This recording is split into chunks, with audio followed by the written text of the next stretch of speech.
사도행전 20장 7절. 안식일 다음 날 우리가 교제의 식탁을 나누기 위해 모였을 때에 바울이 설교를 시작했습니다. 그는 다음 날에 떠나기로 되어 있어서 한밤중까지 신자들에게 설교를 계속했습니다. 우리가 모인 다락방에는 등불을 많이 켜놓았습니다. 유두고라고 하는 청년이 창문에 자리를 잡고 앉아 있었는데 바울의 말이 너무 오래 계속되자 잠이 들어 그만 3층에서 떨어졌습니다. 사람들이 그를 일으켜 보니 이미 죽어 있었습니다. 바울이 내려가 유두고 위에 엎드려 그를 껴안고 말했습니다. 걱정하지 마십시오. 이 청년이 아직 살아 있습니다. 바울은 다시 위층으로 올라가서 빵을 떼어 먹은 후에 날이 새도록 오랫동안 설교를 하고 떠나갔습니다. 사람들은 살아난 젊은이를 집으로 데려가면서 큰 위로를 받았습니다. 우리는 먼저 배를 타고 아소로 항해하였습니다. 아소에 도착해서 바울을 그 배에 태울 생각이었습니다. 이런 계획을 세운 것은 바울이 걸어서 아소까지 가겠다고 했기 때문입니다. 우리는 아소에서 바울을 만나서 그를 배에 태워 미둘레네로 갔습니다. 이튿날에는 미둘레네를 떠나 기호에서 가까운 곳에 이르렀고 다음 날 사모로 건너갔다가 그 다음 날 밀레도에 도착했습니다. 바울은 아시아 지방에서 너무 오랜 시간을 보내지 않으려고 에베소를 들르지 않고 지나가려고 했습니다. 그는 가능하다면 오순절 안에 예루살렘에 도착하려고 서둘렀습니다. 바울이 밀레도에서 에베소로 사람을 보내어 교회 장로들을 불렀습니다. 장로들이 오자 바울은 그들에게 이렇게 말했습니다. 내가 아시아에 온 첫날부터 여러분과 함께 지내면서 어떻게 생활해 왔는지 여러분들은 잘 아실 겁니다. 그동안 나는 유대인들이 지어낸 모함으로 몹시 고통을 당했습니다. 그러나 나는 언제나 겸손히 때로는 눈물을 흘리며 주님을 섬겼습니다. 나는 여러분에게 유익이 되는 것이라면 무엇이든 주저하지 않고 전파하였습니다. 나는 그것을 공중 앞에서나 여러분의 집에서 여러분을 가르쳤습니다. 유대인들과 그리스도인들 모두에게 회개하고 하나님께 돌아올 것과 우리 주 예수님을 믿으라고 선포했습니다. 그러나 이제 나는 성령의 명령에 따라 예루살렘으로 갑니다. 그곳에서 내게 무슨 일이 닥칠지 나는 알지 못합니다. 다만 내가 아는 것은 어느 도시에 가든지 감옥과 환란이 나를 기다리고 있다고 성령께서 내게 경고해 주셨다는 사실뿐입니다. 그러나 나는 내 목숨을 아깝게 생각하지 않습니다. 예수님께로부터 받은 사명, 곧 사람들에게 하나님의 은혜의 복음을 전하는 일을 다 마칠 수만 있다면 말입니다. 나는 여러분과 함께 있는 동안 줄곧 하나님의 나라를 전했습니다. 이제 나의 설교를 들으신 여러분 중에는 나의 얼굴을 다시 볼 수 있는 사람이 아무도 없으리라는 것을 나는 압니다. 그러므로 오늘 여러분에게 엄숙히 선언합니다. 여러분 가운데 설령 누군가 구원받지 못하는 사람이 있다고 하더라도 내게는 책임이 없습니다. 그것은 내가 주저하지 않고 하나님의 모든 뜻을 여러분에게 전해주었기 때문입니다. 여러분은 자신들과 모든 맡겨진 양떼를 잘 살피고 그들을 잘 돌보십시오. 성령께서 여러분을 감독자로 세우셔서 하나님께서 자기 아들의 피로 사신 교회를 돌보게 하셨습니다. 내가 떠난 뒤에 어떤 사람들이 사나운 이리처럼 교회에 들어와서 양떼를 해치려 할 것을 나는 압니다. 또한 여러분 가운데서도 진리를 왜곡되게 말하고 제자들을 유혹하여 자기들을 따르게 하는 사람들도 나타날 것입니다. 그러므로 깨어 있으십시오. 내가 3년 동안을 밤낮으로 때로는 눈물을 흘리며 여러분 한 사람 한 사람에게 쉬지 않고 교훈한 것을 기억하십시오. 이제 나는 하나님과 하나님의 은혜의 말씀에 여러분을 맡깁니다. 그 말씀은 여러분을 능히 세울 수 있고 모든 거룩한 백성들과 함께 기업을 받을 수 있는 말씀입니다. 나는 그 누구의 금이나 은이나 옷을 탐낸 적이 없습니다. 여러분 자신도 아시듯이 나는 언제나 직접 일을 해서 나와 내 일행에게 필요한 것을 마련했습니다. 나는 모든 일에서 여러분에게 모범을 보였습니다. 여러분은 저처럼 열심히 일해서 약한 사람을 도와야 합니다. 또한 주는 것이 받는 것보다 복이 있다. 고 하신 주 예수님의 말씀을 기억해야 합니다. 바울은 이 말을 마친 뒤에 무릎을 꿇고 모든 사람들과 함께 기도했습니다. 그들은 다 바울을 껴안고 작별의 입맞춤을 하면서 울었습니다.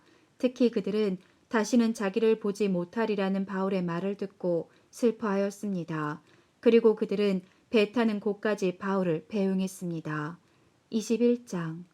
우리는 그들과 작별 인사를 한 뒤에 배를 타고 곧장 고스로 갔습니다. 이튿날 우리는 로도에 들렀다가 거기서 바다라로 떠났습니다. 그곳에서 우리는 베니게로 가는 배를 만나서 그 배를 타고 떠났습니다. 키프로스 섬이 눈앞에 나타났을 때에 우리는 그 섬을 왼쪽에 두고 시리아로 가다가 두로에 배를 댔습니다. 그곳에서 배가 짐을 풀기로 되어 있었기 때문입니다. 우리는 두로에서 신자들을 만나 일주일을 그들과 함께 지냈습니다. 그들은 성령께서 알려주신 대로 바울에게 예루살렘에 가지 말라고 만류했습니다. 그러나 그들과 함께한 시간이 다 되자 우리는 그곳을 떠나 여행길에 올랐습니다. 모든 신자들이 아내와 아이들을 데리고 도시 바깥까지 나와 우리를 배웅해 주었습니다. 우리는 모두 바닷가에서 무릎을 꿇고 기도했습니다. 서로 작별 인사를 나눈 후 우리는 배에 올랐고 두로 지방의 신자들은 각자 집으로 돌아갔습니다. 우리는 두로를 출발하여 항해를 계속하여 돌레마이에 이르렀습니다. 우리는 그곳의 형제들과 인사를 하고 그들과 함께 하루를 지냈습니다. 이튿날 우리는 돌레마이를 떠나 가이사레로 갔습니다.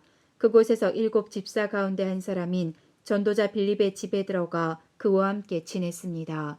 빌립에게는 결혼하지 않은 4딸이 있었습니다. 그들은 모두 예언하는 사람이었습니다. 우리가 여러 날 그곳에 머물러 있는 동안 아가보라는 예언자가 유대에서 내려왔습니다. 그가 우리에게 와서 바울의 허리띠를 가져다가 자기 손과 발을 묶고 말했습니다. 성령께서 예루살렘에 사는 유대인들이 이 허리띠 임자를 이와 같이 묶어서 이방인들에게 넘겨줄 것이라고 말씀하십니다. 우리는 그 말을 듣고 그곳 사람들과 함께 바울에게 예루살렘에 올라가지 말라고 간곡하게 말했습니다. 그때 바울은 이렇게 대답했습니다. 어찌하여 그렇게 울면서 나의 마음을 아프게 하십니까? 나는 예루살렘에서 묶이는 것뿐만 아니라 주 예수님의 이름을 위해 죽는 것까지도 각오하고 있습니다. 바울이 우리의 권함을 받아들이려 하지 않았기 때문에 우리는 주님의 뜻대로 되기를 바랍니다. 라고만 말하고 더 이상 아무 말도 하지 않았습니다. 이렇게 여러 날이 지난 뒤 우리는 떠날 준비를 하여 예루살렘을 향해 출발했습니다. 가이사랴 출신 제자들 몇 사람도 우리와 함께 갔습니다. 그들은 키프로스 사람 나손의 집으로 우리를 데려가 거기에서 묵을 수 있게 해주었습니다. 나손은 오래전에 신자가 된 사람이었습니다. 우리가 예루살렘에 도착하자 형제들이 우리를 반갑게 맞아주었습니다. 이튿날 바울은 우리와 함께 야고보를 방문했습니다. 그 자리에는 장로들도 다 모여 있었습니다. 바울은 그들에게 인사를 하고 하나님께서 그의 선교로 이방인들에게 행하신 일을 낱낱이 들려주었습니다. 그들은 바울의 말을 듣고 하나님께 영광을 돌렸습니다. 그리고 바울에게 이렇게 말했습니다. 형제님 아시겠지만 유대인 가운데 신자가 된 사람이 수만 명입니다. 그들은 모세의 율법을 지키는 일에 매우 열성입니다. 그런데 그 유대인들 사이에서는 당신이 이방인들과 어울려 사는 유대인들에게 모세의 율법에서 떠나 자녀에게 할례도 행하지 말고 유대의 관습도 지키지 말라고 가르쳤다는 소문이 돌고 있습니다. 그러니 어떻게 하면 좋겠습니까? 틀림없이 그들은 당신이 이곳에 왔다는 소식을 듣게 될 것입니다. 그러니 우리가 일러주는 대로 하십시오. 우리 중에 하나님께 서약을 한 사람이 4명 있습니다. 이 사람들을 데리고 가서 함께 정결 의식을 행하십시오.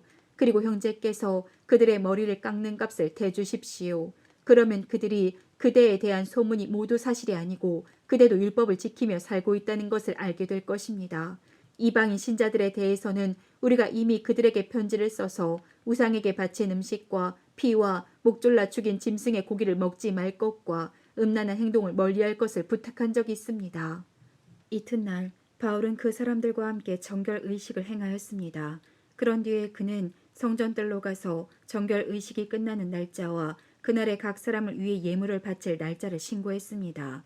7일이 거의 끝나갈 즈음에 아시아 지역에서 온 유대인들은 바울이 성전들에 있는 것을 보고 무리를 충동질하여 바울을 붙잡았습니다.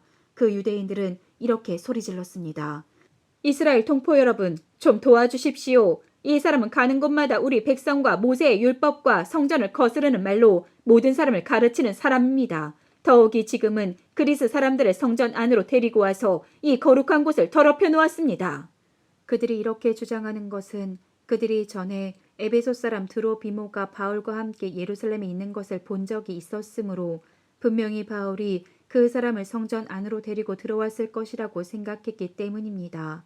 그러자 온 도시는 시끄러워지고 사람들이 몰려와 바울을 붙잡아 성전 바깥으로 끌어냈습니다.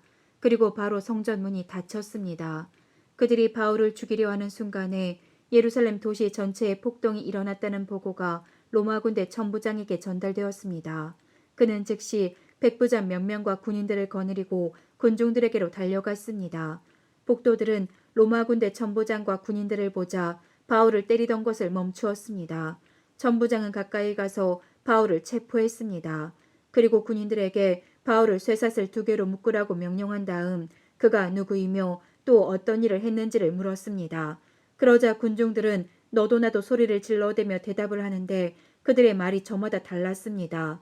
천부장은 사람들이 아우성치는 소리에 이 사건의 진상을 알 수 없어서 군인들에게 바울을 병영 안으로 끌고 가라고 명령했습니다.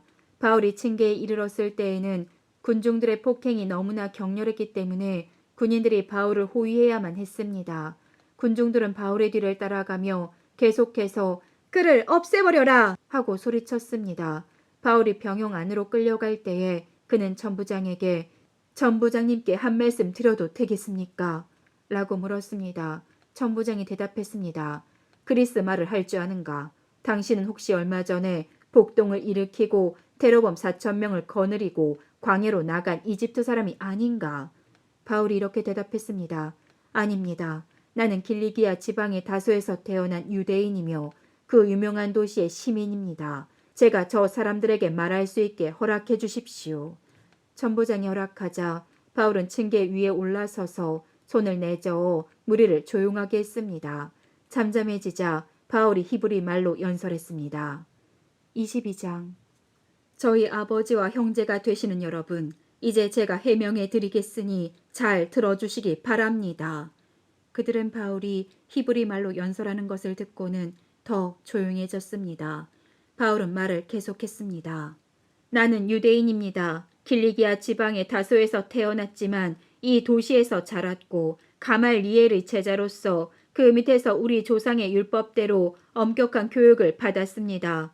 나는 오늘 여기 모인 모든 사람들처럼 하나님에 대해 열심히 있었습니다. 나는 예수의 도를 따르는 사람들을 핍박하여 그들을 죽이기까지 했으며 남자든 여자든 가리지 않고 그들을 붙잡아 감옥에 넣었습니다. 대제사장과 모든 장로들이 내 말이 사실이라는 것을 증언해 줄 것입니다. 나는 그들에게서 다마스커스에 있는 형제들에게 보내는 공문서를 받았습니다. 그래서 나는 그곳에 있는 신자들을 붙잡아 예루살렘으로 데려와서 벌을 받게 하려고 다마스커스로 떠났습니다.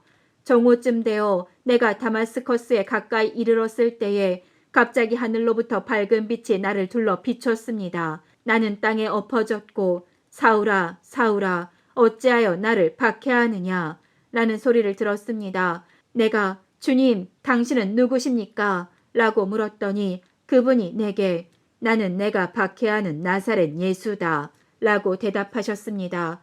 나와 함께 있던 사람들은 그 빛은 보았으나 나에게 말씀하시는 분의 음성은 듣지 못했습니다. 나는 주님 제가 어떻게 하면 되겠습니까? 라고 물었습니다. 그때 주님께서는 일어나 다마스커스로 가거라. 거기에 가면 내가 해야 할 일을 모두 일러줄 사람이 있을 것이다. 라고 대답하셨습니다. 나는 그 빛의 광채 때문에 앞을 보지 못하게 되었습니다. 그래서 나와 함께 가던 사람들의 손에 이끌려 다마스커스로 들어갔습니다. 다마스커스에 아나니아라는 사람이 있었습니다. 아나니아는 모세의 율법을 따라 사는 경건한 사람이었으며 그곳에 사는 유대인들에게 존경을 받는 사람이었습니다. 아나니아가 나를 찾아와 내 곁에 서서 사울 형제 눈을 뜨시오 하고 내게 말했습니다. 그 순간 나는 눈을 떠 그를 보았습니다. 그때 아나니아가 말했습니다. 우리 조상의 하나님께서 오래전에 당신을 택하셔서 그분의 뜻을 알게 하셨고 그 의로우신 분을 보게 하시며 그분의 입에서 나오는 말씀을 듣게 하셨습니다. 당신은 모든 사람들에게 당신이 보고 들은 것을 전하는 그분의 증인이 될 것입니다. 그러니 이제 무엇을 더 기다리겠습니까? 일어나 세례를 받으십시오. 그리고 그분의 이름을 부르십시오. 그러면 죄사함을 얻게 될 것입니다. 그 후 내가 예루살렘으로 돌아와 성전 뜰에서 기도하고 있는 도중에 어떤 환상을 보게 되었습니다. 그 환상 중에 주님을 보았는데 주님께서 내게 말씀하셨습니다. 서둘러 예루살렘을 떠나라. 이곳 사람들은 내가 나를 증언하는 것을 받아들이지 않을 것이다. 그래서 나는 대답했습니다. 주님, 이들은 제가 여러 회당을 돌아다니며 주님을 믿는 사람들을 잡아 감옥에 가두고 때리기까지 한 일을 잘 알고 있습니다. 뿐만 아니라 주님의 증인인 스데반이 죽임을 당할 때에 제가 그 자리에 있었던 것도 알고 있습니다. 저는 그때 거기에 서서 그들이 스데반을 죽이는 일에 찬성했으며 그를 죽이는 사람들의 옷을 맡아주기까지 했습니다. 그러나 주님께서는 내게 가거라. 내가 너를 멀리 이방인들에게 보내겠다 하고 말씀하셨습니다. 사람들은 바울의 말을 여기까지 듣고 있다가 목소리를 높여 이런 놈을 없애버려라. 살려두어서는 안 된다. 라고 소리질렀습니다. 그들은 고함을 지르며 옷을 벗어 던지고 공중에 먼지를 날렸습니다. 그러자 천부장이 부하들에게 바울을 병영 안으로 데려가라고 명령했습니다. 그리고는 사람들이 바울에게 그렇게 소리를 지르는 이유가 무엇인지를 알아내려고 바울을 때리면서 조사해보라고 했습니다. 군인들이 바울을 묶고 때리려 하자 바울이 옆에 서 있던 로마 백부장에게 말했습니다. 죄가 있다는 것이 밝혀지지도 않은 로마 시민을 때리는 것이 로마법에 맞는 일입니까? 그 말을 들은 백부장은 천부장에게 가서 이제 어떻게 하실 계획이십니까? 이 사람은 로마 시민입니다. 라고 알렸습니다. 천부장이 바울에게 다가가 물었습니다. 당신이 로마 시민이라는 말이 참말이요? 바울이 그렇습니다. 하고 대답했습니다. 천부장이 말했습니다. 나는 돈을 많이 들여서 로마 시민권을 얻었소. 바울이 말했습니다. 나는 태어날 때부터 로마 시민인 사람입니다. 그러자 바울을 신문하려던 사람들이 곧 물러났습니다. 천부장은 바울이 로마 시민이라는 사실을 알고 그를 결박한 일로 두려워했습니다. 이튿날 천부장은 유대인들이 무슨 일 때문에 바울을 고소하는지 알아보려 했습니다. 그래서 그는 대제사장들과 유대 공의회를 소집하게 되었습니다. 천부장은 바울을 묶은 사슬을 풀어주고 그를 데리고 나가 공의 앞에 세웠습니다.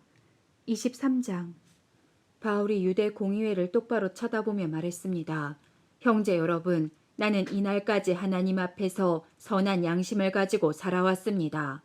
그 순간 대제사장 아나니아가 바울 가까이 서 있는 사람들에게 바울의 입을 치라고 명령했습니다. 그러자 바울이 아나니아에게 말했습니다. 하나님께서 당신을 치실 것이요. 당신은 겉만 하얗게 회칠한 벽과 같소. 당신은 율법대로 나를 재판한다고 거기에 앉아 있으면서 어떻게 스스로는 율법을 어겨가며 나를 치라고 말할 수 있소. 바울 가까이 서 있던 사람들이 바울에게 말했습니다. 당신이 하나님의 대제사장을 감히 욕할 수 있소. 바울이 대답했습니다. 형제 여러분, 나는 그 사람이 대제사장인 줄 몰랐습니다. 성경에도 이르기를 내 백성의 지도자를 욕하지 마라 고 하였습니다. 바울은 공의에 모인 사람 가운데 일부는 사두개파 사람이었고 일부는 바리새파 사람이라는 것을 알고는 큰 소리로 말했습니다. 형제 여러분, 나는 바리새파 사람이며 바리새파 사람의 아들입니다. 나는 지금 죽은 사람이 부활할 것이라는 소망 때문에 재판을 받고 있습니다. 바울이 이렇게 말을 하자 바리새파 사람들과 사두개파 사람들 사이에 다툼이 일어나 공의회 의원들이 나뉘었습니다. 그것은 사두개파 사람들은 죽은 사람의 부활이 없으며 천사도 영도 없다고 주장한 반면 바리새파 사람들은 그것을 다 인정하였기 때문입니다. 그래서 큰 소동이 일어났습니다. 바리새파 사람들 중에서 율법학자 몇 사람이 일어나 우리는 이 사람에게서 아무런 잘못도 찾을 수 없습니다. 어쩌면 천사나 영이 이 사람을 시켜서 말하는 것인지도 모릅니다. 라고 바울을 두둔했습니다.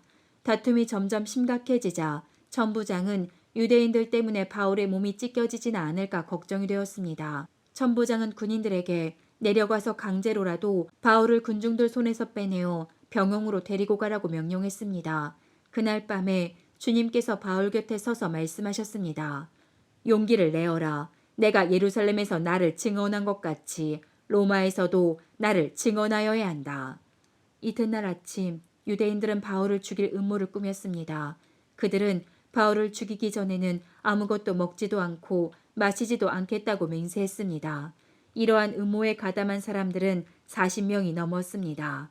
그들이 대제사장들과 장로들에게 가서 말했습니다. 우리는 바울을 죽이기 전에는 아무것도 입에 대지 않겠다고 맹세했습니다.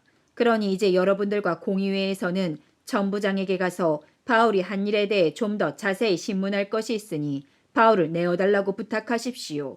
그러면 우리는 기다리고 있다가 바울이 이리로 오는 길에 그를 없애버리겠습니다. 준비는 이미 다 되어 있습니다. 그러나 바울의 조카가 이 음모를 듣고 병영으로 가서 바울에게 그 사실을 알려주었습니다. 그래서 바울이 백부장 한 명을 불러 이 젊은이를 전부장에게 데려다 주십시오. 전부장에게 전할 말씀이 있답니다. 라고 말했습니다. 백부장이 바울의 조카를 데리고 전부장에게 가서 말했습니다. 바울이란 죄수가 저를 불러 이 젊은이를 전부장님께 데려다 달라고 부탁해서 데려왔습니다. 전부장님께 드릴 말씀이 있답니다. 전부장이 젊은이의 손을 잡고 아무도 없는 곳으로 데려가 물었습니다. 내게 전할 말이 무엇이냐? 젊은이가 말했습니다. 유대인이 전부장님께 바울을 신문할 것이 더 있다는 구실을 대면서 바울을 그들의 공유회로 끌어내어 달라고 전부장님께 청하기로 결정했답니다. 그러나 그들의 말을 고지 듣지 마십시오. 40명도 더 되는 사람들이 숨어서 바울을 기다리고 있습니다. 그들은 바울을 죽이기 전에는 아무것도 먹지도 않고 마시지도 않겠다고 맹세까지 하였습니다. 그들은 지금 준비를 다 해놓고 전부장님의 승낙만 기다리고 있습니다. 전부장이 젊은이를 돌려보내면서 내가 이 내용을 내게 알렸다고 아무에게도 말하지 마라 하고 단단히 주의를 주었습니다. 전부장이 백부장 2명을 불러 다음과 같이 명령했습니다. 병사 200명과 기병대 70명과 창을 쓰는 병사 200명을 무장시켜 오늘 밤 9시에 가이사랴로 떠날 준비를 갖추게 하여라. 또 바울을 총독 벨리스에게 안전하게 호송할 수 있도록 그를 태울 짐승도 준비해두도록 하여라. 그리고 전부장은 이러한 내용의 편지를 썼습니다. 글라우디오 루시아가 총독 벨리스 카카에게 문안드립니다. 이 사람은 유대인들에게 잡혀 살해당할 뻔한 사람입니다. 그런데 저는 이 사람이 로마 시민이라는 것을 알고는 제 병사들을 데리고 가서 그를 구했습니다. 저는 유대인들이 무슨 일로 이 사람을 고소하는지 알고 싶어 그들의 공유회로 이 사람을 데려갔습니다.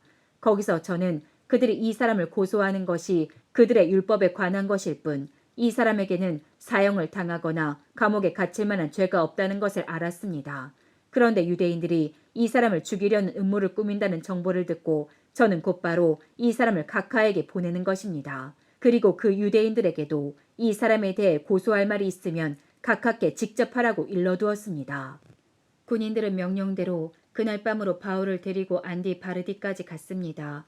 이튿날에는 기병대에게 바울을 가이사랴로 호송하라고 부탁하고 다른 군인들은 예루살렘에 있는 병영으로 돌아갔습니다. 기병대는 가이사랴에 도착하여 총독에게 편지를 전달하고 바울도 그들에게 넘겨주었습니다. 총독은 편지를 읽고 나서 바울에게 어느 지방 사람이냐고 물었습니다. 총독은 바울이 길리기아 사람이라는 것을 알고는 바울에게 이렇게 말했습니다. 그대를 고소하는 사람들이 도착하면 그때 그대의 말을 들어보겠소. 그리고는 바울을 헤롯이 지은 왕궁에 가두어 지키라고 명령을 내렸습니다.